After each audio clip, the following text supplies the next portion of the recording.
I'm recording. I am as well. You're hosting. Oh, I am. Okay. No, I'm hosting. Wait, what? Do I do even numbers? I don't remember. Oh, I guess I do. I could look. Yeah, it looks like you hosted the You'd think last- that after or I hosted 200 the last episodes, we would have our shit down. Dude, on the Thinking LSAT website, all your posts are Nathan Fox, and mine is this grayed out icon, and my username is Ben62889. What the hell? All right, ready? Yeah, let's do it.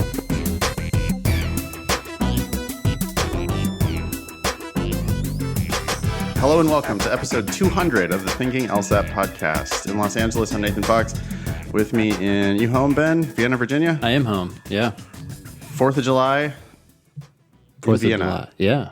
You doing anything exciting? Yeah, gonna go to the Salamander Resort out in Middleburg, and they have all you can eat, and from like 5 to 8 or something like that. And then Very fireworks. American. Yeah, very. All you can eat salamanders?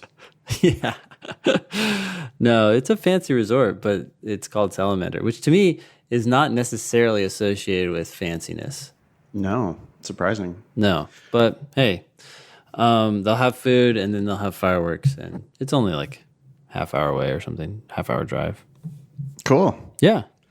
How about you? Is it unpatriotic of us to be working on the 4th of July? No, this is America.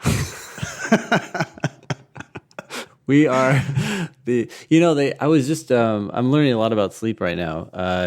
It's very interesting. I'm actually 100% convinced that it is super essential that it become a high priority in everyone's life, including those who are taking the LSAT. Yeah. This book is just going through all the different benefits. For a long time, scientists had no clue why people sleep, and it was this big mystery, but they knew every species on the planet does. And it's like, well, there must be some evolutionary advantage, but we can't figure it out. And now, like, just in the last 10 years, there's been so much that's uncovered. Anyways, so this book is talking about those things. And, oh shit, dude, what the hell? Why am I going on this tangent? Because you're talking about sleep. Yeah, but why was I talking about sleep? Anyway. I don't know why you were talking about sleep. It's interesting. Fuck. Well, so like usually I know what my tangent has some point and it comes back to it. But We were talking about the 4th of July.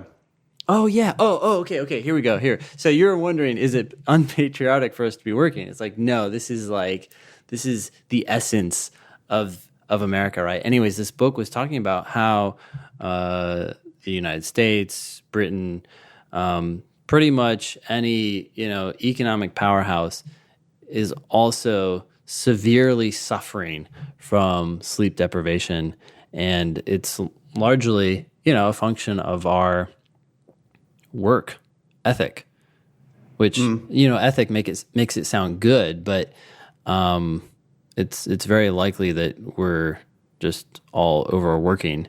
But that's also why we have an enormous GDP, right? It's like it is a function of all these little decisions to stay up a couple hours later, work longer, make more money, and produce more for the giant behemoth America. What's funny is that I don't work like long hours or anything. I don't burn the midnight oil, at least not on work. Maybe on video games, but not on work. But I do, like, I don't blink about working on the 4th of July. Yeah. Like I don't know if I've ever in the last like 5 years taken like a full day off, like where I really didn't do anything all day. Yeah. I'm pretty sure I've at least like checked my email or returned a phone call or done something. Yeah. Like every single day, including Christmas and, every day for the last 5 years. And even if it's only like, today I'm going to work for about an hour. Yeah. But that's part of being an entrepreneur, I guess, was just like sort of chip away at it little tiny bit every day. Yeah, I mean, there's a couple things at play there too, because you own your own business is one, but also, if I don't, even just take 30 minutes and kind of check through email or something, you know, when you get back, that day's going to be worse. And you're chilling. It's like, why not knock some of this out and then get back to the fun? It makes life easier down the road. Yeah, that's how I feel about inbox zero. I just like to get it all the way down, you know, as close as I can to zero all the time. Yeah. It's just like a happier way to live. Anyway, things are going good here. My 4th of July is going to involve this podcast recording, and then I'm going to go run to out to Sherman Oaks or some weird place to meet up with my buddies. We're watching a horror movie this morning. Which one? It's called Midsummer. Midsummer. Okay. It's by the same dude, I guess, who did Hereditary, which was super scary. And we had a great time. And so we're going to run it back with this next weird movie. Cool, man. I'm not a huge horror fan, but have fun. Yeah, I'm not like I never was into like Freddy and Jason and all that stuff. But modern horror movies, you know, they're like sort of, it's kind of like suspense too, right? Like it's sort of drama, sort of suspense, sort of horrifying. But I don't know. It should be fun. Then I'm going to go hang out with my buddy and his dog in the garden, probably play some board games. Okay. That's about it for me. Yeah. Cool. We have a something different for you today on the Thinking LSAT podcast. We had you vote, and we have 8 clips for you. You can let us know which ones you like the best, but it's highlights from 199 episodes of the Thinking LSAT podcast. Yeah. This is going to air on July 8th. Hey, so we Nathan, have some, yeah. I think you're actually right. I think it is 200 episodes if we include the proctored LSAT that we gave out. The proctored LSAT that we gave out. Oh, you mean the timers? Yeah. Oh, well, those are like, then there's more than 200 episodes. Oh, there's 3 of them? One for each? Yeah, because Yeah. We never did that thing where we said, we'll do a 70-minute one and then... Oh, we didn't? Tell you... No. Just do 70-minute one and then do double time if you want. Or double speed. Yeah, if you want the regular time. Anyway, sorry. I digress. Yeah. This is going to air on July 8th, which means that if you're hearing this as it comes out this Saturday, July 13th, you have the opportunity to take a virtual proctored LSAT via the LSAT Demon. All you got to do is go to lsatdemon.com and sign up for a free trial if you're not already a subscriber. And you can join us on Saturday, July 13th. That's 2 days before the July 15th LSAT. But you can take we're going to do 5 sections for that, Ben? Exactly. Full 5-section proctored practice test virtually. The way that works is you log on to a group chat on Zoom, and the proctor takes control over your instance of the LSAT Demon and serves you up an official LSAT test, and you take the test virtually alongside everybody else across the country. So please join. How do they do that, Ben? That's a good question. We will put an RSVP link on thinkinglsat.com. Also, you can, if you can't find that, you can just email us at help@thinkinglsat.com. Yeah, you can always email help@thinkinglsat.com about anything.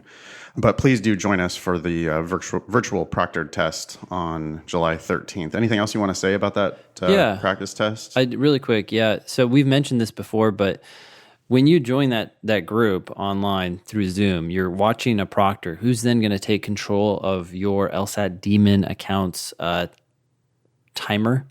And basically, you join the group, and the proctor is going to start your section. The timer is going to start counting down. You'll get the 5-minute warning just like the official LSAT. And then the section will end, and then the proctor will start you in the next section.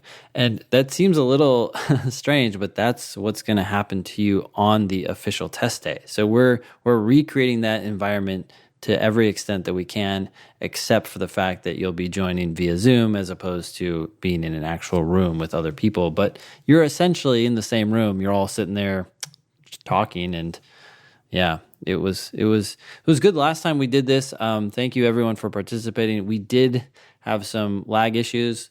The site was not ready to handle the load, but we've been focusing on that all week, and those issues have been resolved, and we've been having hundreds of bots all take the same test at the same time, and we brought the response time way down, so it's super fast and should work even if you're on 3G. So Yeah, I mean, if it sucks, you could always just hop off. Like, if it's like broken for whatever unforeseen reason. But it does seem like we've got it working now, and this is the only place that you can do it, as far as we know, right? Like, you can't do this through the digital familiarization tool on LSAC. Not only that, but after the test is over, you can hang out and review it with the other people who were at the test. And you can just watch our videos and read our explanations right there in your study history. You can start learning from your mistakes right away. So it's kind of a no-brainer to join on July 13th if you're available. And please tell your friends, because anybody can do it with a free trial account at lsatdemon.com. yeah, I mean, I guess technically you could do this on Khan Academy as well, but you can't choose the LSAT that they give you, and I'm not actually sure which tests that they are serving up, and you are limited to a certain number of tests. Well, and they're not proctoring it for you, right? They're So you don't that's have true. that additional There's layer nowhere- of another person taking control. There's something about that, That's, Yeah. It's kind of like the difference between watching a movie at home and watching a movie in the theater. Mm-hmm. Part of the difference there is that they're in control. You have to give up control like that. Yeah. Okay, a couple other announcements. August 1st is going to be the last day to register for the September LSAT, which is, Jesus, that's 6 weeks, Ben, before the test. September 21st is the September LSAT. August 1st is the last day to register for that September LSAT, which means that you're not going to have your July score back, not even close to having your July score back. Those don't come out until August 28th. Anyway, if you're taking the July test, you probably need to register for September as well. Email the show, help@thinkinglsat.com. Send us your selfies if you are so inclined. All right. First thing, before we get into all of these clips, I just wanted to say some thank yous. I had no idea, Ben, that that the podcast would still be going 6 years later or whatever it is, 5.5 years later, 200 episodes in, 300 hours probably of us talking. And it just wouldn't have happened without the listeners and without our awesome team. Mm-hmm. So, everybody who has listened over the years and, when you continue to send us feedback about what you like about the show or what you don't like about the show, it really does mean a lot to us. So thank you, everyone. Some of the superstars who were mentioned multiple times on the show, I'm never going to remember everybody, but people like Splitty and Spicy Butt and Wicked and all the repeat correspondence. We really do appreciate that. Ezra, of course, we're going to get to that in the clips. And then I wanted to thank our team by name. So hopefully I won't leave too many people out, but Ben, you can help me. Sure, yeah.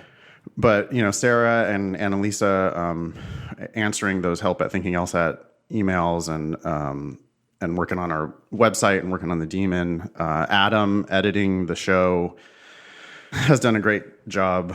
Matt K, Matt D, Jenny and Dan up in San Francisco, Max helping us with Demon development. What else? Who else do we need to thank, Ben? That's a good question. I mean, there's a lot of people over here on the strategy side that you haven't met yet necessarily. No, I don't know all your folks. Yeah, we have Kate, we have Lauren, there's Sam. AJ helped us for a while, and they're just doing a lot of Demon testing, which has been super helpful, and the whole dev team, really, Dave and his crew. Yeah, totally. And if we forgot you, we don't think that we don't appreciate you, because we realize that this whole thing has been a team effort over the years. Yeah. And thanks to the listeners, most of all. All right. So, Ben, real quickly, we got 8 clips. Want to just kind of sum them up? You do the odds, I'll do the evens. Okay, sure. So the first one is me somehow coming up with a test writer voice. It's craziness. That was from episode 100, and I wish you would have brought that back. So maybe we need to try to do that more in the 200s. Okay. I wonder if the small team that works on these games is like hey, did we come up with an unusual game this round? And they're like, yeah, but it failed the experimental testing process. Shoot, well, we got to get one in there now for the June test. What do we got? We don't got anything, boss. And so then they just like put in, another standard test. And they're like, oh, well, it's all we got. Go. Publish. Episode 100 is the debut of Ben's LSAC voice. Yeah. Well, actually, makers of the test. I've used this LSAC voice before. Oh, you have? Yeah, but not on the podcast, maybe. So my bad. But I also imagine them when they like write questions that logical reasoning questions, that someone used the word always, and then someone else who's like in some boardroom or something with a cigar, usually that's the image in my head at least, is like, hey, why'd you use always? That's too easy. Change it to invariably. People don't know invariably as well. So that's what I imagine. I'm sure it's much less glamorous. Oh, excellent. So we got the smoky back room with a cigar. Yeah. Wow. All right. Why are you using always? That's such an amateur word. Anyways. Wow. Okay. Love it. The second clip was when we were talking about the law school that you were going to start, Ben. And then that just kind of devolved into a rant from both of us about how lame and long law school is. Yeah. It did make me think about that law school again. Jeez. Like a year-long law school. That would be cool. Anyways. Yep. Mm-hmm. Hey, I had a random thought this week, and I proposed it to my class. I was curious what they would think. And there was definitely two camps, one that was in favor and that one was adamantly opposed. But I was like, what if I started a law school and it only went for a year and it focused in on like what I would consider the 4 or 5 things that law school actually has to like help you with. And then like, I think actually those 4 or 5 things could be accomplished all at the same time. And so, hey, you're done in a year. It costs less, right? And we're just focusing in on what you need. And what I'm thinking is you need to pass the bar. You need to learn how to write. And as you learn how to write, you'll learn how to think like a lawyer.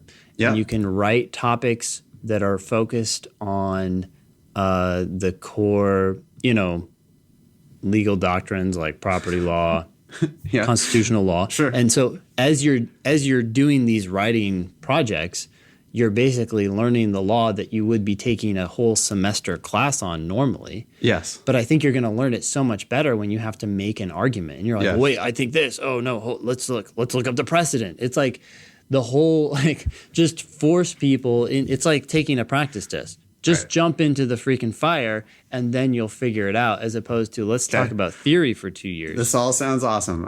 This is great. What did your class say?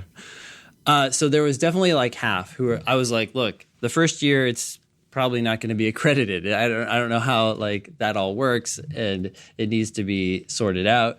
But that turned off like half the class. They're like, hell no, I would not want anything to do with this university. And then there was another half that was like, I was like, would you pay $10,000? And then they said, honestly, I would pay the full rate of a normal year of school. So, normal year is like what, 30 to 50? Yep. And so somewhere in that range. And they're like, because first of all, it's only 1 year. Second of all, it's kind of related, but now I'm done. I can go practice in a year. And their point was sort of like, if you have someone who knows what they want to do when they are finished with law school, this 1 year law school is extraordinarily appealing. Like, just get it out of the way, get it done, get the bar passed, and start practicing. Yeah, well, law school is an enormous waste of time and resources. I mean, the 3 years of law school is a joke. Yeah, and it's expensive. It's super expensive. There's no reason why law school should take 3 years. They're not actually teaching. They don't even teach you how to pass the bar in those 3 years. Yeah, that's what they outsource that to Barbary. Then you have to pay Barbary another $5,000 in order to pass the bar. Yeah. The summer after you graduate from law school, then you have to take a bar prep class so that you can have any chance of passing the bar, because the schools don't teach you how to pass the bar. What do they teach you? I don't know. I don't know what they teach you. Well, I can't believe, and I hope this is not true. So if anyone knows anyone in law school now and can please tell me this is no longer the case, but the one craft that you could take away from law school and really use your first year as an associate is your ability to write clear memoranda or clear briefs or whatever. Right. But this is outsourced to cheap 2Ls and 3Ls. Yeah. At least it was when I was there. Me too. I was a LWR TA in my second year, and I barely knew anything. I mean, I had made it through the 1L class, and I had done well in it, but that doesn't mean that I was qualified to teach that. I was actually, I was reviewing. So my teacher didn't, like the people who were teaching that class barely even read the memos. It was mostly the TAs that were reading the memos. Yeah. Awesome. Yeah, of course. And that's like what the cheap 1Ls labor. are paying $50,000 a year for. Yeah.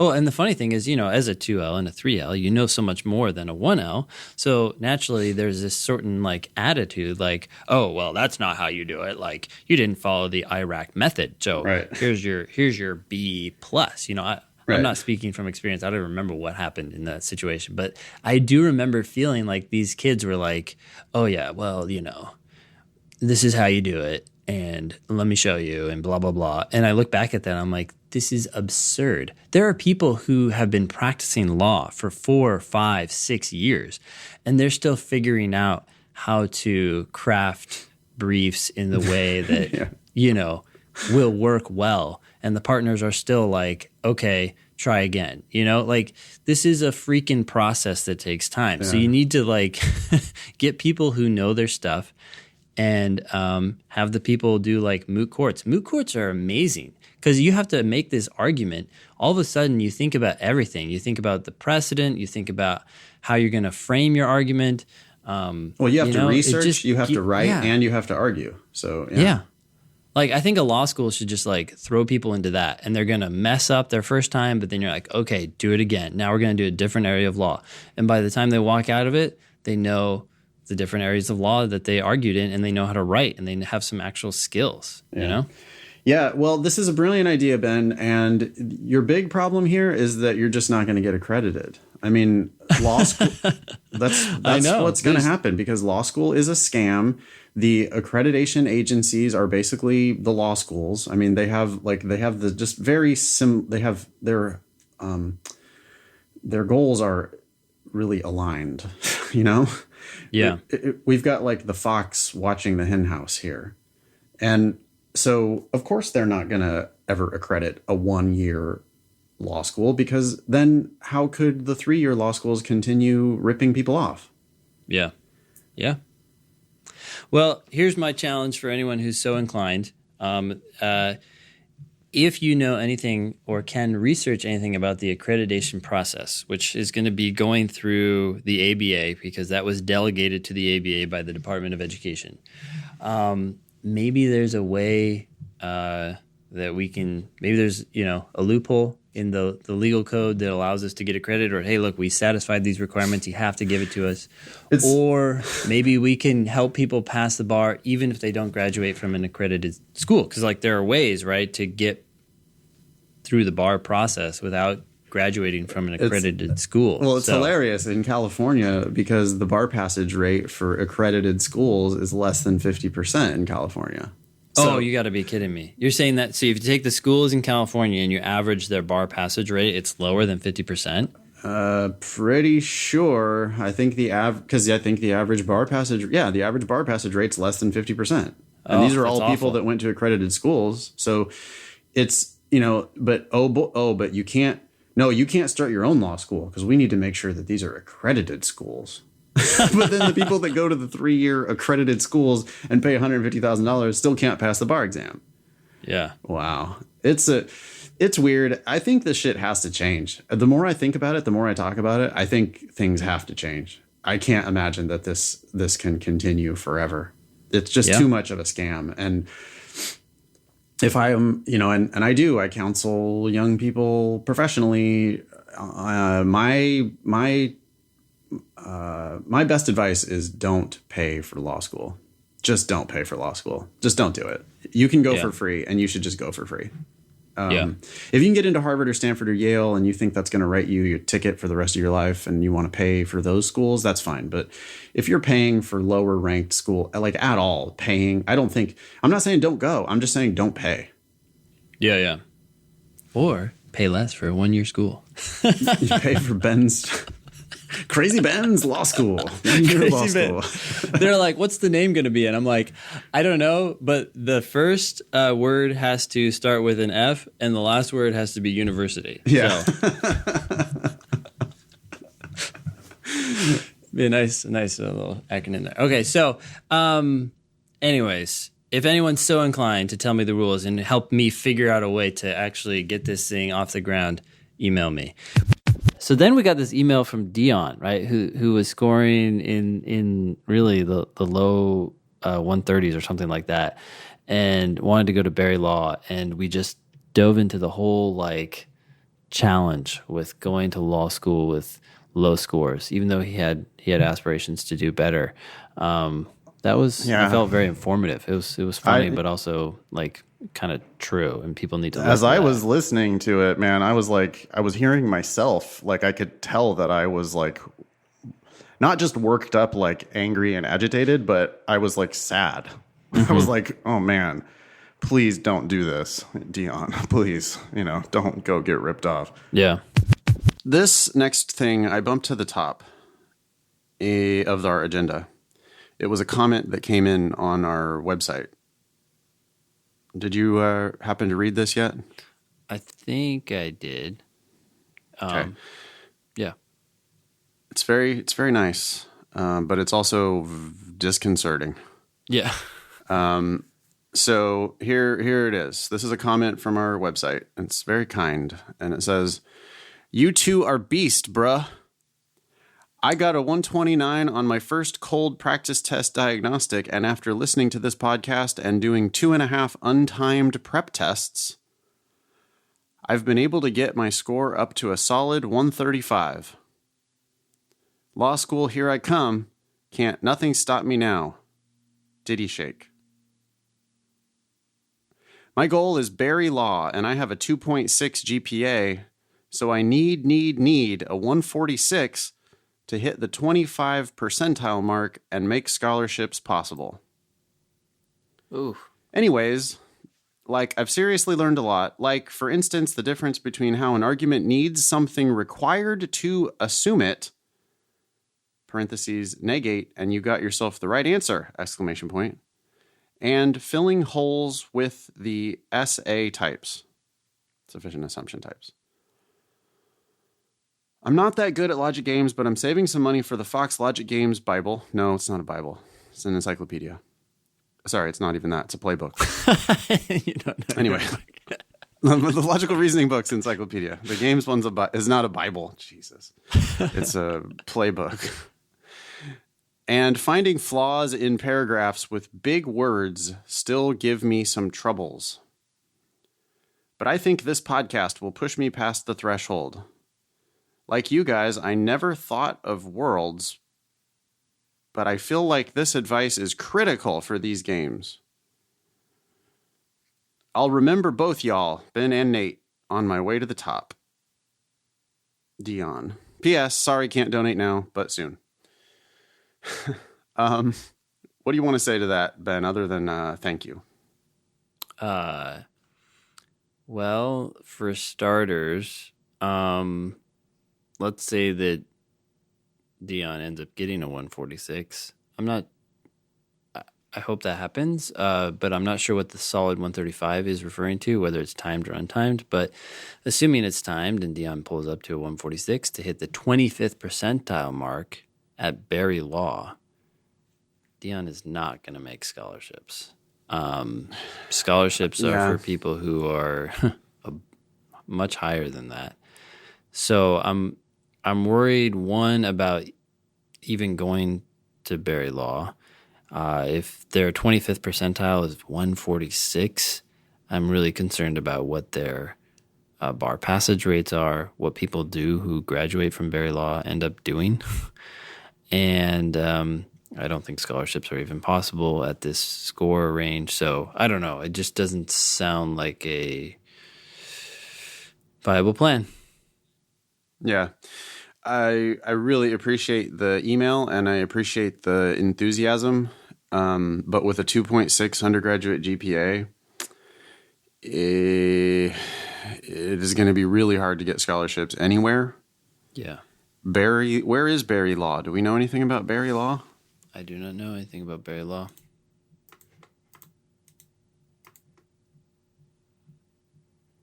Berry Law. Maybe it's in Orlando, Florida. Oh, okay. Is it an ABA school? Do we have a 509? Let's see. Yes. So what's it say for GPA and LSAT ranges? Okay, so 25th percentile GPA is 2.62. So okay, we're right on that. Dion is right on that mark. Yep, and then the 25th percentile for LSAT is 146. The 75th is 151.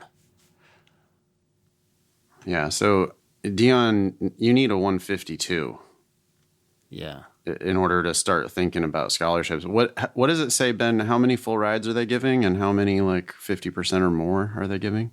Yeah, let's take a look. So full tuition, more than full tuition was 8 students. Full tuition was 4. So 12 students got full or more.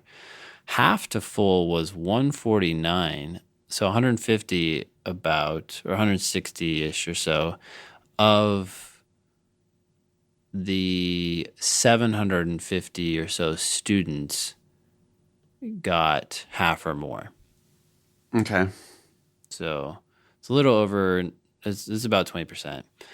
And less than half tuition, actually 60% got less than half. So yeah, 80% of the students got something. They're discounting a lot because they have to.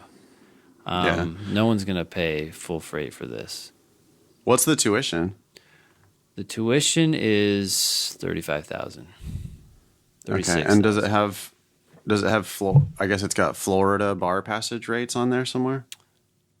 Yeah, where is that? Let's see. Oh yeah, here we go. Okay, there were 180. Oh yeah, okay, 180 people took it and 112 people passed. That's a 62% bar passage rate. The state is 72. So they're 10% below the state average in terms of bar passage. Yeah. So this is one where this is exactly the one that I talk about that would potentially make me lose sleep at night. I worry that we might help Dion get a 146, which is just enough to get into Berry Law, and maybe they give him a 25% scholarship or something, or a 50% scholarship. Yeah. And then, so then they still are going to be able to take $60,000 off of him. And he's going to be basically paying tuition and rent for these other people who are getting the full rides at this school. I mean, we got people getting more than full rides here. Yeah. So, and then I'm going to worry about his ability to compete, and I'm going to worry in law school. And then, yeah, they're passing the bar at a 60% rate there. And so I'm worried about his ability to pass the bar exam. He's going to be near the bottom of his class at Berry Law. Well, the bottom of the class at Berry Law doesn't pass the bar. Yeah. So I really worry about giving people the rope to hang themselves, with the starting 129 or the 135, Dion is not getting into law school, and that's fine. But if he gets his way up to a 146, he might just barely get in. And then I'm really, really worried about him getting ripped off. Yeah. So, yeah, to take your sorry analogy. for the Go ahead. Yeah, go ahead. Well, I was just going to say, to take your analogy further, yeah, we're like, okay, yeah, then you loop it over here. Make sure you get a strong tree branch. I mean, it's just, it's horrible. You're jumping into the fire. Yeah, I am. So, as I would go back to our original, the original presumption of don't pay. Whatever you do, don't pay. Yep. As long as you don't pay, Dion, if you don't pay for law school, you're fine. But the second you start writing checks for law school, I think you're getting ripped off. Yeah, if you don't pay, Painting with a broad brush. Painting with a broad brush. But if there were 10 of these people, 9 of them would be getting ripped off. Number 4 was from the Waitlist King and the horrible Stanford University waitlist email. I couldn't believe how poorly that was written. I mean, hearing that again, I was like, what? I hope they changed their email since then. Yeah, I loved that. So this next email, the subject says, Waitlist King. Hi, Nathan. Thanks for helping me improve my LSAT score from a 147 to a 170. My 170, yeah, I mean, shit, I don't do anything. You took it for him, right? Is that right? Yeah. No, it's the students put in all the work. This shit makes perfect sense to me, and I'm happy to explain it a million times until it makes sense to them as well. But the students are talented, they're smart, they're good readers, and they work their asses off, and that's how they improve. I mean, it's I wish I could take credit, but I cannot. Yeah. My 170 LSAT score combined with my 4.0 GPA has made me the waitlist king. I am on the waitlist at Harvard, Stanford, Chicago, and Columbia. I wanted to express my dismay in our top law schools. I have found grammatical errors on Harvard's website, Yale's website, and now Stanford's waitlist letter. Yes, I put the comma outside of my quotation mark on purpose, because that's what they do in their letter. I am starting to question the value of these top schools. They would surely reject someone making similar errors on admissions materials, unless, of course, they were an underrepresented minority like most of the admissions deans. Whoa. Whoops. Where did that come from?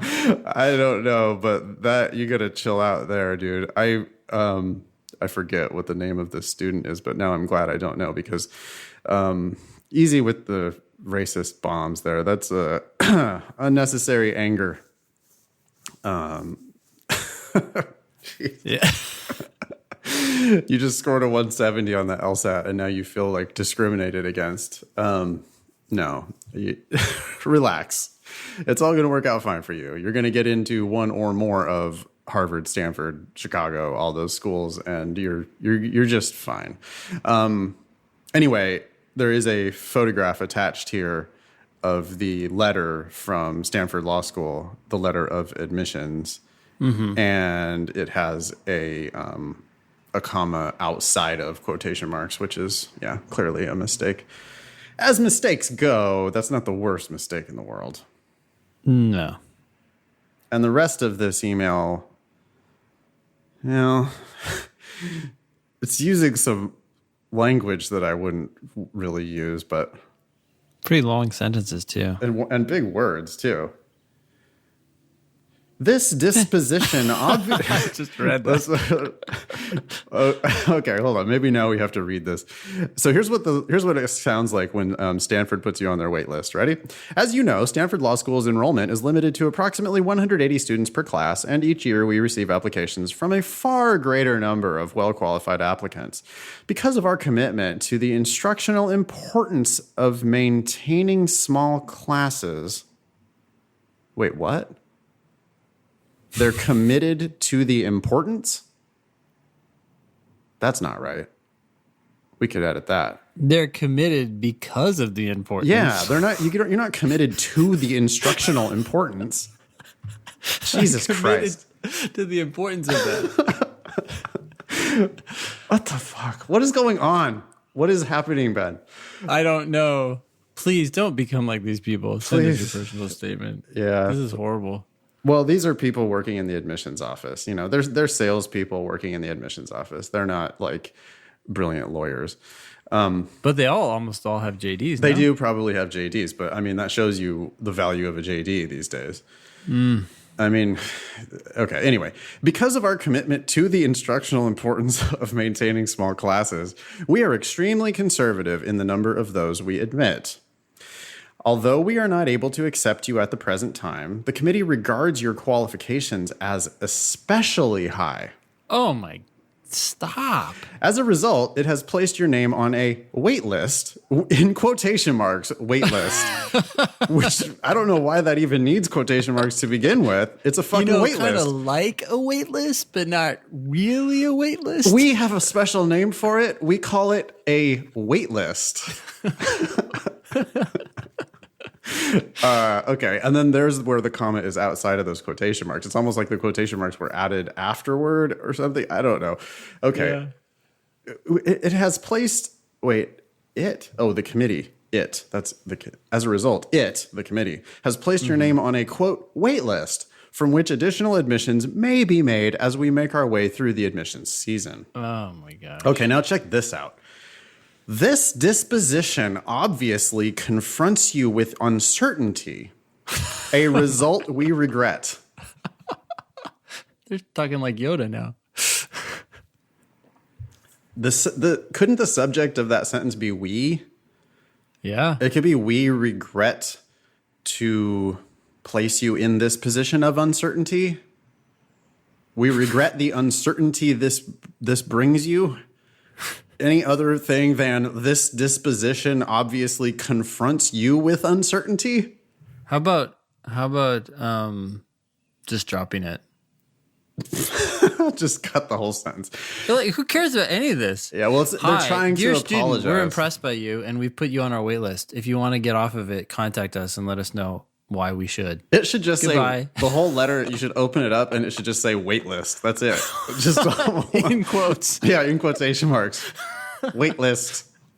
Or better yet, yeah, I like that. You could also, you've been waitlisted. You've been waitlisted. Quotes.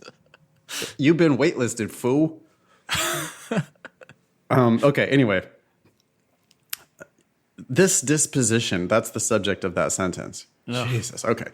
Each year, some applicants on the wait list, for any number of reasons, wish to make firm plans and hence prefer to have their names removed from the wait list. Others find it practicable to keep their alternative plans tentative and wish to have their names retained on the wait list. They're clearly yield fishing here, right? All they're doing, they're putting everyone they admit on the wait list, or almost everyone they admit on the wait list, and they're trying to see if you will take your name off the wait list because you're actually going to go somewhere else. That's it. They want to see if you will remove yourself from consideration. Stanford Law School makes a conscientious effort to inform every applicant as promptly as possible exactly what her or his admission status is.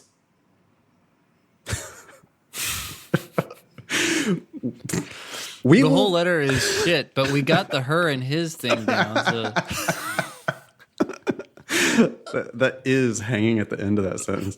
Oh, God. Okay. 2 spaces there. Is it 2 spaces throughout? It looks like it's 2 spaces throughout. Yeah. Okay. We will be aided in affording such treatment to others on the wait list if you will give us a considered response to the question whether you wish to remain on the list. Please tell us yes or no. Please tell us if you would like to remain on the list. You've been waitlisted, foo. What do you want to do? Do you like us? Circle Y or N. If you believe that there is a substantial possibility you might choose to attend Stanford should we be able to accept your application in the weeks or months ahead, comma, As opposed to in the past. yeah. We hope you will so indicate on the enclosed form semicolon. Oh my gosh. And if you believe that there is, wait, you don't put semicolon and. Oh no. You just got your semicolon privileges revoked. Oh. All right. And then I try, in clip 5, I try Halo Top. Which, by the way, we haven't talked about that a lot recently, or at all, maybe. And someone the other day tried to join the Thinking LSAT group on Facebook, and they said, then I was asked a question about Halo Top. I don't even know what that is. I'm like, oh, well. And this guy's a pretty active listener. He just hasn't listened back whenever we were obsessed with Halo Top. Maybe we should update those questions to join the Facebook group. We don't need to be giving Halo Top any more attention then. Yeah, it's like free advertising. Yeah. All right, are we ready for the Halo Top experiment? Yeah, sure. Let's give it a go.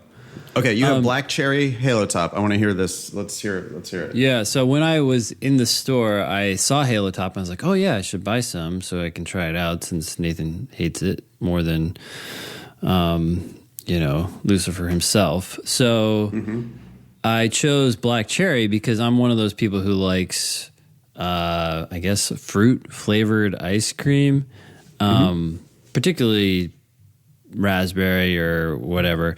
So not strawberry. Strawberry is fine, but it seems kind of boring.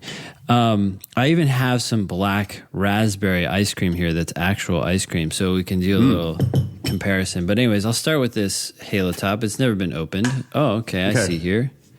So now this is a pint. It looks like ice cream, right? It appears... I haven't even... Okay, so I took off the lid, and I haven't even opened... There's like a seal on the top. Okay, right. And it says, I'm cold, let's spoon. Oh, that's so clever. Wow. Okay. And I'm pulling off this... Wow, it makes it look fancy. Okay, so you have a lid, and then you have a lid underneath it. Right, I have to clean this spoon off of the real ice cream so I don't get tricked. But yeah, it's a pint, and it looks like real ice cream. It appears to be actual ice cream, but it's a lie. Okay. So I'm being now deceived. you're gonna have a bite of this black cherry Halo Top fake ice cream. Yeah, so here we go.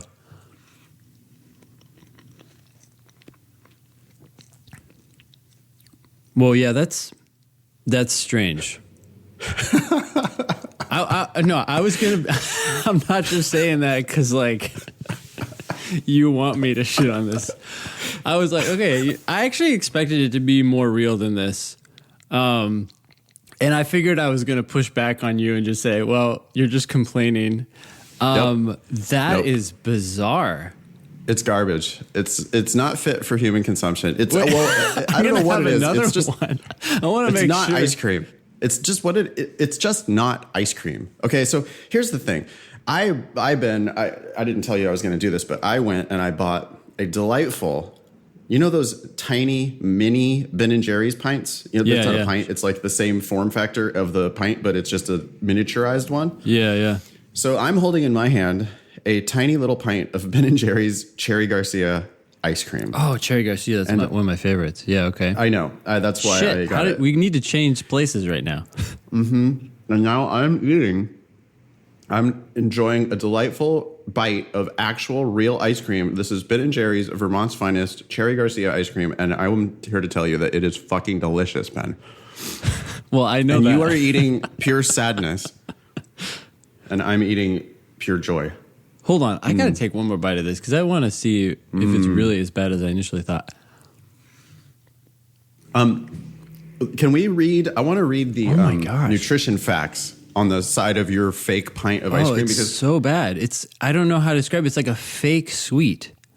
Yeah, it's just I don't know what it is. And it's got a lingering aftertaste. It's a sugar alcohol. I see what you're about to read.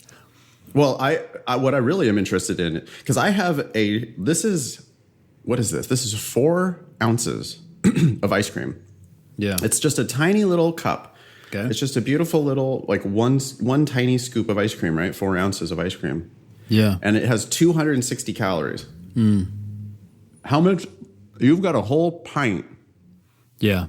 Of fake bullshit, and I'm guessing it probably has about the same, like 200 calories? No, it's 70. No, wait. Sorry. No. Let's see. There's 4. Yeah, so 70 times 4. So 280. So 280. So it's essentially the exact same calories. You could eat that entire thing of just sugar air, Yeah. and you could be sad as you're just devouring this whole thing, this whole big thing of sadness. Yeah. Or you could have just a delightful little civilized small thing. I can't tell you how good this is. It's so good. It's creamy, and it has chunks of chocolate and cherries in it. It's excellent. Dude, so wait, this on the side, it says contains seven. This is like a warning. It's in all caps. Contains 70 calories compared to 205 calories in, quote, regular ice cream. Why don't they just say in ice cream? Right. Dude, I gotta get this out of here. So I have I have some regular ice cream here, so I can recover. Yeah, let's come on. We don't want you to be depressed while you do the show. Well, I don't think it was affecting my mood. Thank you, but it might have if I had to keep eating it. That was fake. Yeah, that was weird. Yeah, this ice cream. The funny thing about the ice cream I'm eating right now is that it's black raspberry, so it's not a perfect comparison. It's not black cherry, but it's like your generic store brand. It's like, what's the cheapest real ice cream in the store? That's what I got here, and it's good. I don't even need the Ben and Jerry stuff, and I'm okay. Yeah, this episode's going to be a great episode, by the way. You know what? You know why it's good? Why? Because it's ice cream. It Yeah, has it's fucking real. cream and milk and eggs and stuff in it. And because it's actually ice cream, that's why it tastes delicious. So this is weird because they have milk and eggs in it. That's the first two ingredients. But I guess they go wrong with the prebiotic fiber, the milk protein concentrate. Jeez, what? Yeah. But there's something Okay. really bizarre. I don't know what it is. I don't know what thing it is in this, but there's something that's very strange about the sweetness of this. It's almost like they've perfected how it looks. It does look like ice cream. And so, looks, eye appeal is half the meal. Maybe that's how they trick half their customers or whatever. Yeah, it's just they put it in a pint, like make it look like it's actually ice cream, and it's just not. I don't know what it is. I know what it's not, and it's not actually ice cream. It's just garbage. Ugh. Yeah. Okay. Well, that was scintillating LSAT podcast. I'm sure people are just loving this episode. They're like, yeah, thanks. That really helps with my logical reasoning. The sixth clip is it's it has to be the worst personal statement we've ever read. I think listening back, I couldn't believe I forgot all the things about it. Yeah. It's It's definitely up there. I mean, that swimming dude one was pretty bad as well. Yeah, that's true. And then there was that one paragraph. You remember there was a whole paragraph. And we were like, is this for real? Are we being trolled? And we finally decided by the end that it wasn't, but we weren't sure. Oh, the most recent one that was just all telling, and yeah, that was a pretty bad one too. But Ezra, I think, is still the champion of world's worst personal statement with the man with the kind eyes. Upon entering the building, I found a round, little gray-haired man with a friendly smile and kind eyes standing behind the security desk. What? Sorry. I was going to say, this is trying to create a narrative. Yeah, it's this like cinematic bullshit that it's Kind eyes. you should. Yeah, I know. Kind eyes is like, are you writing this dude's Tinder profile or what? Are you setting someone up on a double date? Why is this man's eyes? Why are this man's eyes in your personal statement? Sorry, it's funny. Okay. I waved, said hello, and asked in English, where is 434 Lanchet Road? He smiled even broader and vigorously nodded his head. Oh, Ezra. You asked him where it is, and he nodded. vigorously. I mean, okay, trying to get across that you're at your right place. So here's what happened in your first paragraph. You found your apartment that you're supposed to be going to, and there was a beautiful man there.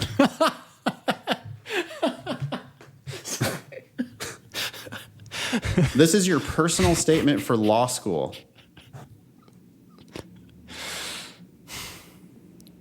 You're not making a case for yourself here. You're supposed to be making a case for yourself. You're supposed to be imparting the idea that you are going to be a kick-ass lawyer and law student. What is this? Whose story is that? What is happening? Why am I reading this? You're wasting my time. And I like Ezra, I'm on your team. I want you to be successful. But I read this and I go, huh? I thought you were trying to get into my law school. What are you? You gotta keep reading this. This is good. Okay. Living in Taiwan for 2 years required adjusting. I mean, no shit, for one. Okay. Language barriers, like the one above, were just one of many difficulties. Vague. Well, also multiple language barriers. That could probably just be the language barrier. Yeah. Luckily, I am no stranger to new languages, cultures, and ways of life. Oh my gosh. You don't like it? No, it just seems like a huge claim. But okay, I'm listening. It's vague. You don't need to say that. You could just immediately go into the next stuff, right? Yeah. Yeah. If you say, I grew up learning Hebrew, traveling twice to Israel. I studied Spanish in grades 3 through 12, traveling to Mexico, and spent a semester in Peru. I even took German classes. I mean, okay. Yeah, that... I don't know. I feel like that's a stretch. I mean, you grew up learning Hebrew. Okay. So you took some classes and then you went to Israel twice. So now you're an international, vagabond. I studied Spanish in grades 3 through 12, traveling to Mexico. Who hasn't traveled to Mexico? A lot of people do that, and it doesn't mean, neither of those mean that you're fluent in Hebrew or Spanish. Yep. Yeah. Right? But you do not have to be fluent in either of those languages. You have studied them and you have traveled there. You could completely not be fluent at all. I feel like Ezra's trying to be this international man of mystery, but it sounds like an experience that's not too far off. I even took German classes. So Spanish wasn't working out. You took a couple classes in German. Now, can you go talk to anyone in those countries? That's what I want to know. Can you live there? Yeah, if you put I'm fluent in Hebrew, Spanish, and German, then you don't need to say anything more. You don't need to say you traveled there. But when you say all this other shit, it makes me think you're not. Yeah, that you're trying to present, build evidence that you have this international, I don't know, experience or whatever. But okay. Yeah. As I settled into my new life and here's some symbols, city. Sorry, I'm in a goofy mood. This is fun. 100% do not do this, Ezra. You got to take these stupid symbols out of this personal statement. You're insulting your reader. You're just you're making it impossible to read.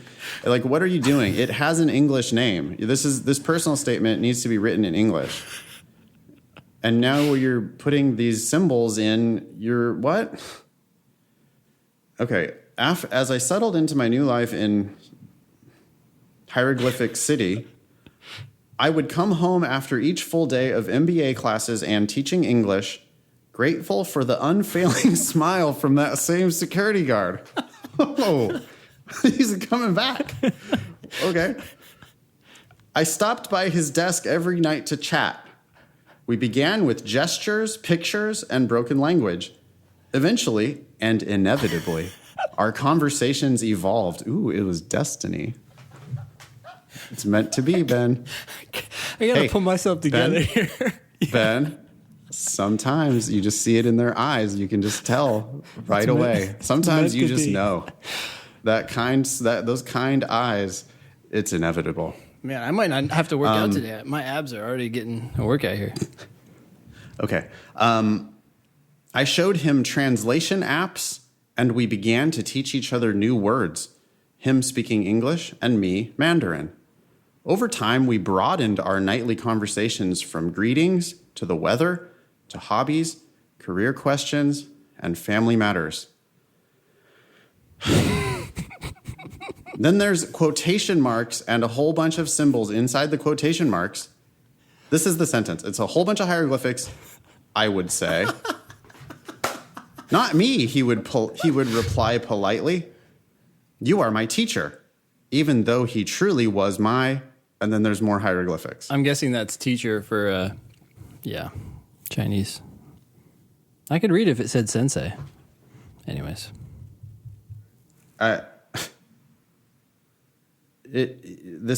Wow.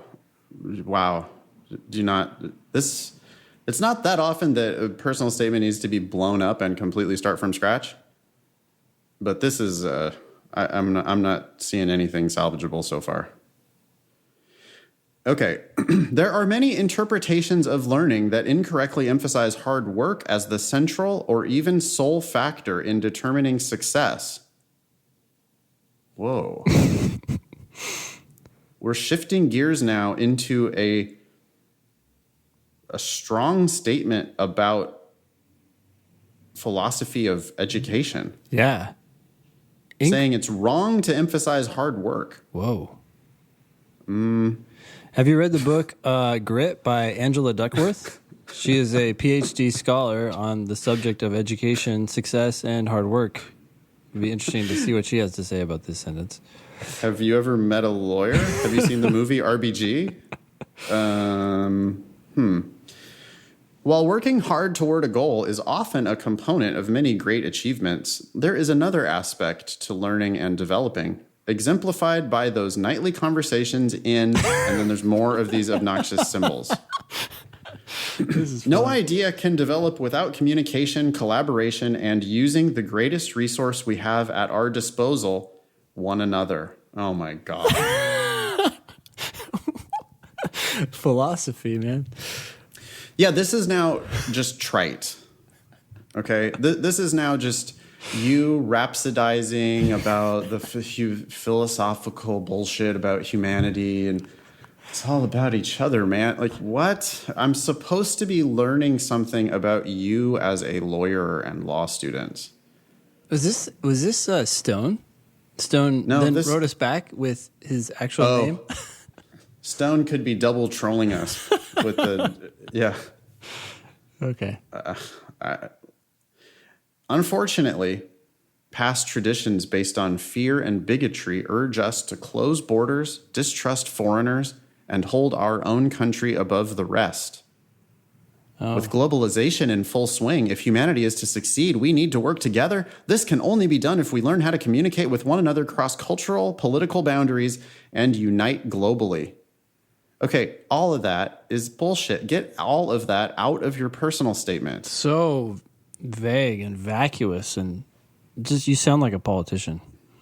You also sound like a high schooler. You know, it's like people don't understand what personal statement means, I think. They're supposed to be learning about you. They're not supposed to be learning about your philosophies of uniting the human race. Truisms, Nathan. They're truisms. Yeah, it's just trite bullshit. No one wants to hear any of this. We're glad that you have these philosophies, Ezra. That's nice, but that's not what this personal statement is about. You're not teaching me anything about you. I actually feel like the philosophies undermine you too. I mean, just the fact, it just seems naive and overly optimistic and idealistic. If humanity is to succeed, we need to work together. That is the most trite. That is like such a waste of time. Who's going to argue against this? No one is going to argue against it. It's fucking like we're going to sing "We Are the World" now and hold hands and like, yeah, okay. This is not personal, Ezra. This is not. Where are you in this statement? You're talking to your new friend at the counter of your hotel. It's a lovely moment you're having with this guy, but I don't look at this next sentence. Holy. Here it is. You ready? Brace yourself. I can't believe you would say this after listening to the podcast. But anyway, That's true. Ezra, yeah, this is bizarre. This is, again, it makes me think that maybe we're being trolled because here it is. Okay. Law school will help me bring humanity together. awesome. I hope it does. I hope it does too. Maybe Ezra is going to just solve all of our problems. I think Ezra wants to run for president and sees himself as winning that in the future, despite the fact that his odds are better at becoming an MVP quarterback. Yeah. By the way, things worked out fine for Ezra. He's off to law school very successfully. So yeah, he learned from our roasting of him. Yeah, that's cool. All right, number 7, clip 7 is an email from Kelly Testy. Yes, you're hearing that right. Kelly Testy, the president of LSAC, the Law School Admission Council. And her email is about the digital transition, which we are all now a part of, but this was back when this was first released to the public.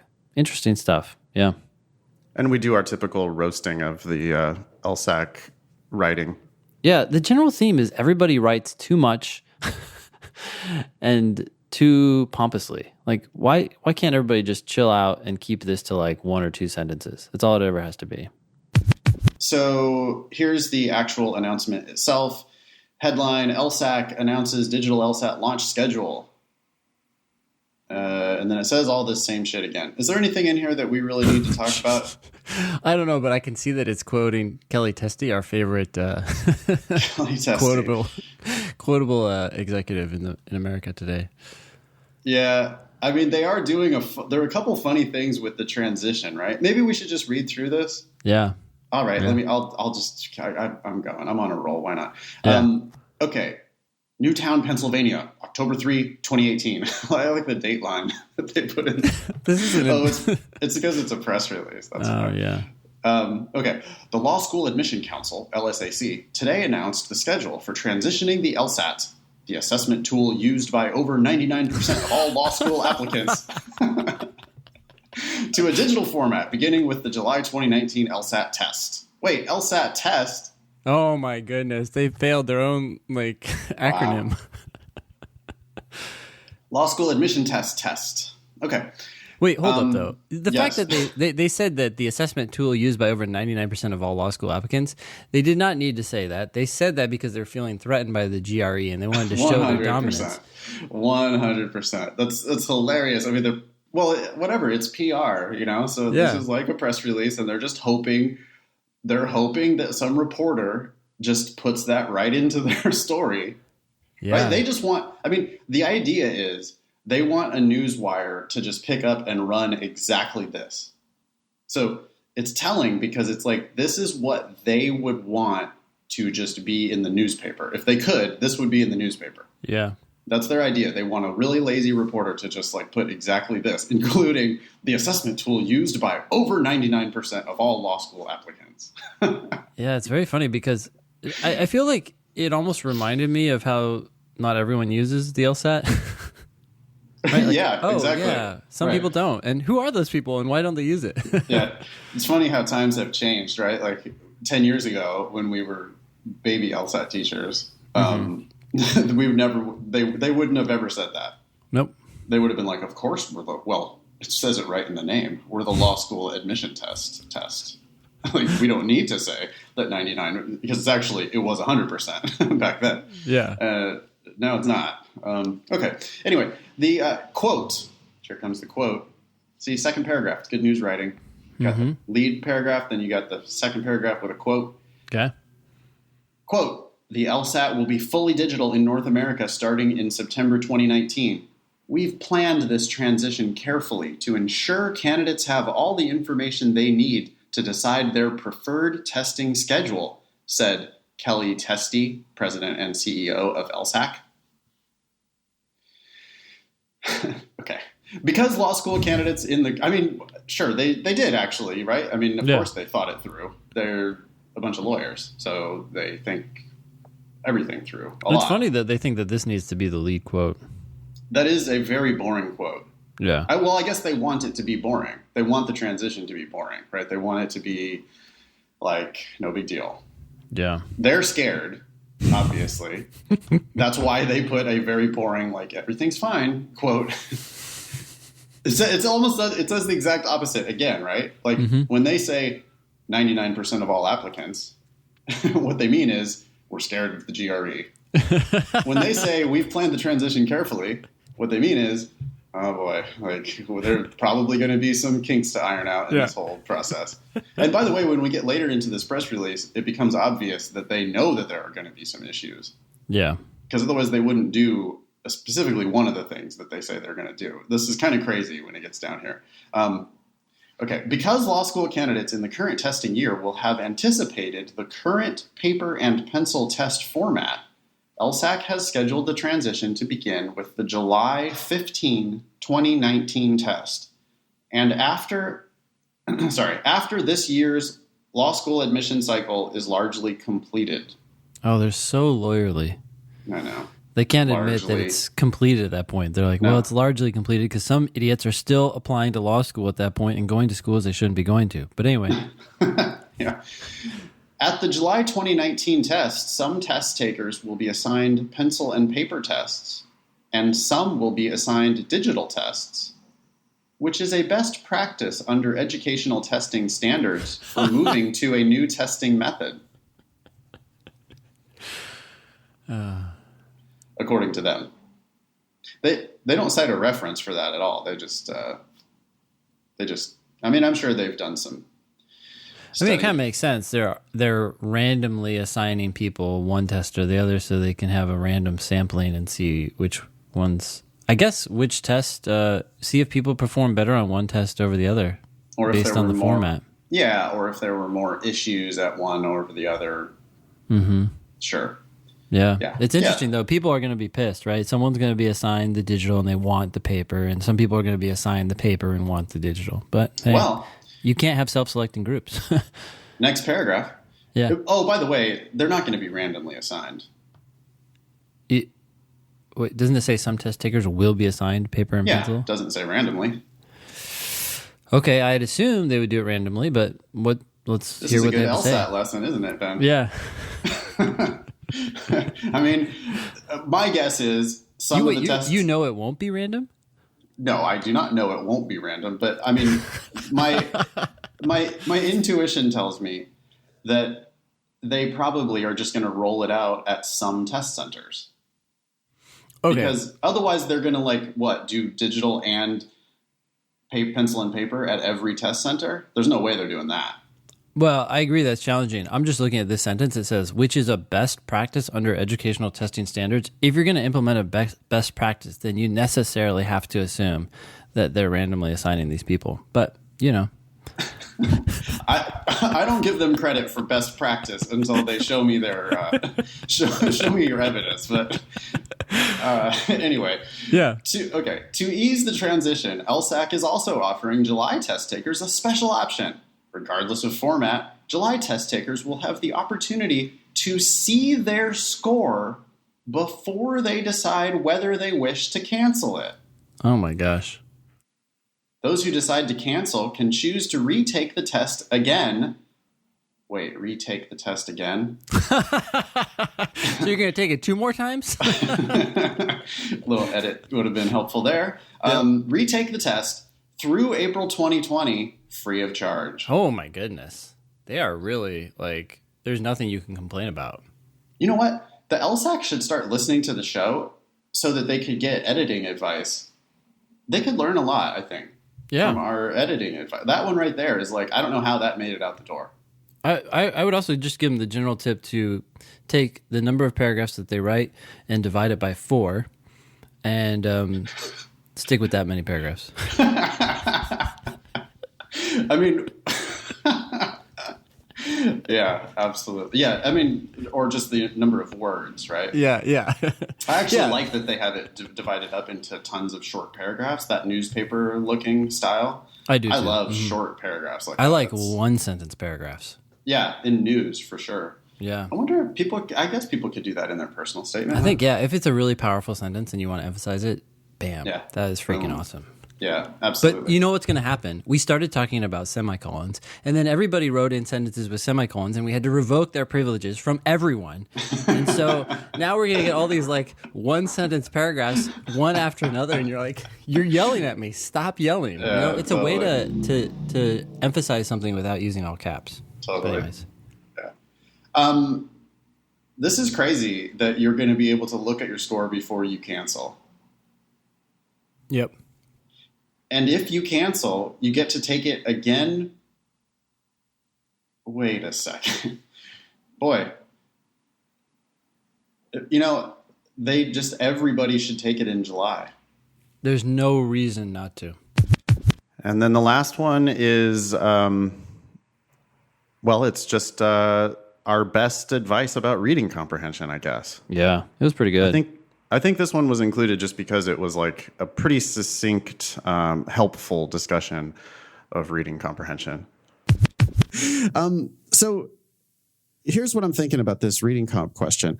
The passage was written primarily in order to answer which one of the following questions. You know, that's really a main point question. It is a main point question. Yeah.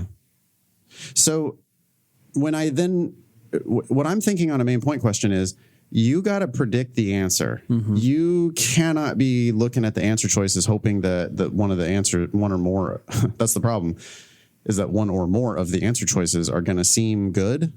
Because here Lemonhead is saying, when I read the answer choices, I feel like I can make a case for 2 or 3 of them.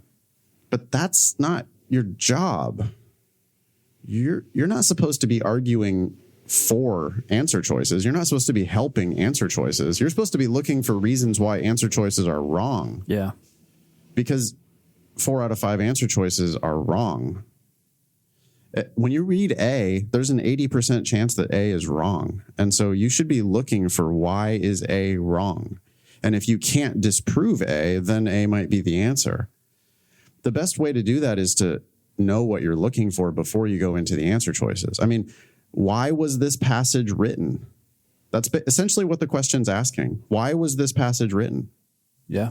What were they investigating here? What did they want? What were they trying to figure out? What was the main point? I think people don't realize how many of the questions are essentially just asking you, what was the main point? Like, they kind of just over and over. Yep. Did you get it? Did you get the point? What was the main point? What was the author's attitude? What was the primary purpose? The passage was written primarily to answer which one of the following questions. Yeah. And I find that when people realize that, they're like, oh, I need to find the main point. And then I ask them what the main point is. It's universal, at least for people who are starting out. They say these exact words. They say, the passage was about whatever. And it's like, okay, you just answered a different question. You answered the question, what is the topic? What is the topic of the passage?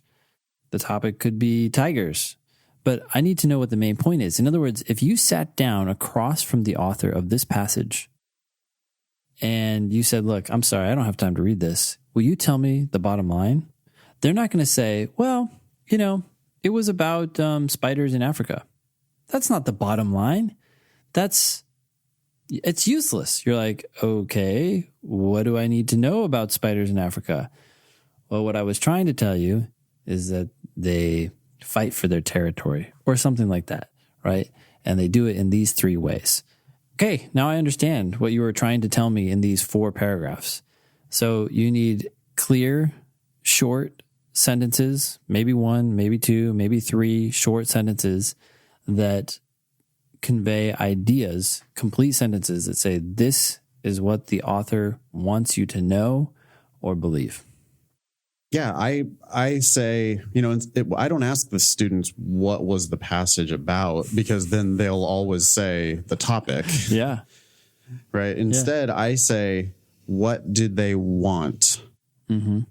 What do they want? Why does this document exist? Why is this document in our law office? What do we need to do about this? What's their agenda? What are they selling? Yeah. What do they want us to do? What action do they want us to take? And if you can ask yourself those questions, not only at the end of the passage, but at the end of each paragraph, and not only at the end of each paragraph, but probably at the end of the first or second sentence, right? Immediately start asking yourself that question at the top of the passage.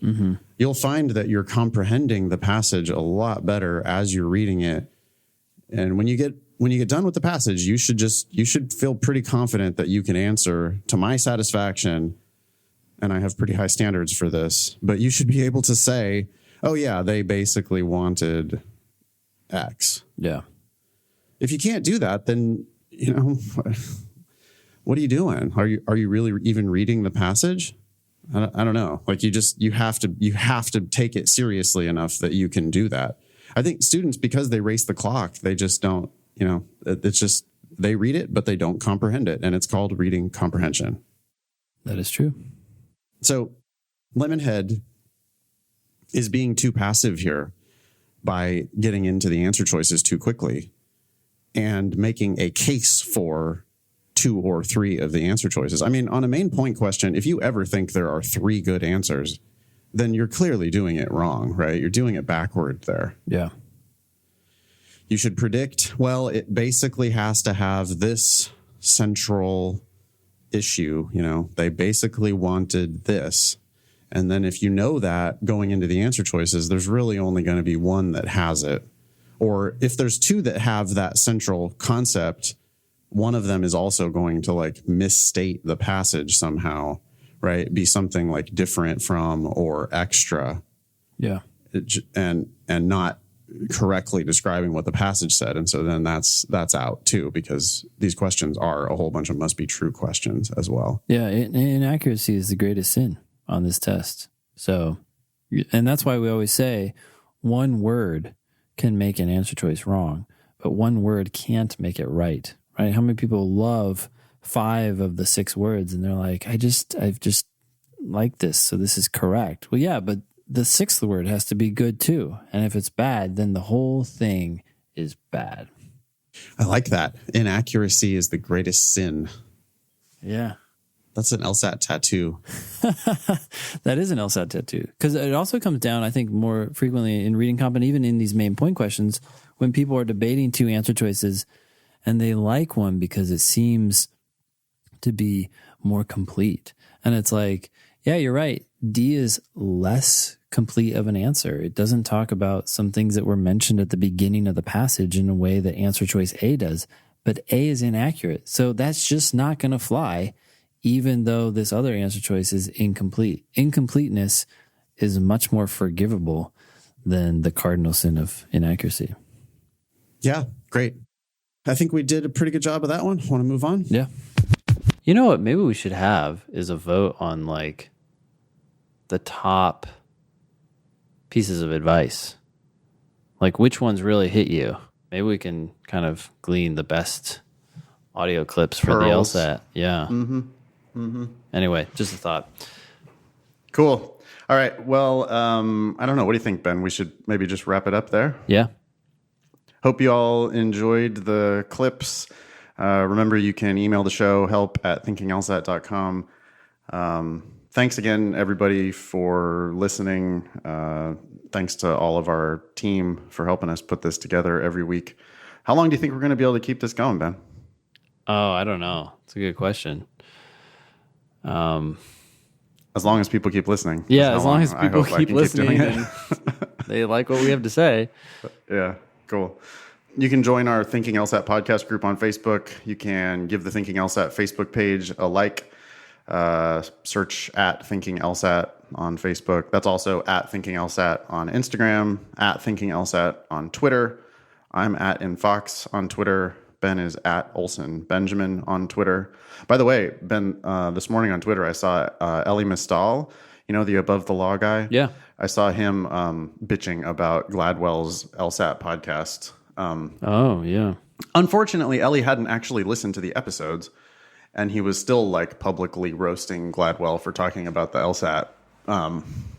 But, you know, since as an LSAT expert, I can confirm those episodes about the LSAT were garbage. Yeah. By the way, Ben, did I mention to you that he never even gave his score? Oh. At the end of the second episode, I don't know if you listened to the second one, but at the end of that second episode, he didn't even he like never even says what his score was or anything. So it's all just like big waste of time. Anyway. Wow. Interesting. You can visit strategyprep.com if you want to learn about Ben's classes in DC and his private tutoring options. You can visit foxlsat.com if you want to learn about my classes in Los Angeles, my classes in San Francisco, and my tutoring options. LSATdemon.com is the future of our business. You should go there, register for a free trial, sit with us in this proctored virtual practice test that we're doing on July 13th. It's not too late to sign up for that. Leave us a review on iTunes. Don't forget you can listen all sorts of ways: Spotify, Apple Podcasts, YouTube, Stitcher, thinkinglsat.com. I want to hear from Android users, Ben. I want to figure out where Android users are listening to the show. Yeah. Because is that even showing up in our Anchor stats? Let me look at that really quick here. So what would that say? Just Android, or would it say what's the I don't know. app? It just looked like Apple Podcasts was like 95% of our traffic, which just seems like a lot, because I know it's about 50-50 between Apple and Android. Yeah, so Apple Podcast dominates, at least according to Anchor. Then other is a lot smaller. And I see Spotify, I see Google Podcasts, I see Android. It's just an option. Yeah, and it's kind of small, like compared to the number of people listening through Apple Podcasts. I wonder if it doesn't have a good way of tracking people or something. Does it have YouTube on there in the stats? That's a good question. What does it say YouTube on that list? No, it does not say YouTube. It does say Overcast. I've never heard of that one. Pocket Casts, Anchor, Android, Spotify, Google Podcasts. Maybe that's all I see. And then other. So maybe that's under other, but yeah. So what's your question? Android. I want to know, like, if people are on Android, how do they listening to the podcast? How do they listen? But I mean, I know they're going to say Stitcher and Overcast and all those other apps. Okay. I just don't understand why. Like, do Apple people listen to more podcasts? Because why is Apple Podcasts dominating so much? Or do we just have like a bougie audience that has iPhones? I mean, that could definitely be the case. Yeah. Anyway. All right. Anything else, Ben, for episode 200? Thank you, everyone. It's been a great 200 episodes. I don't typically cry at these situations, but it's been fun. Awesome. Yeah, it has been fun. That was show number 200. Thanks all y'all for listening. Nice knowing you. Don't pay for law school.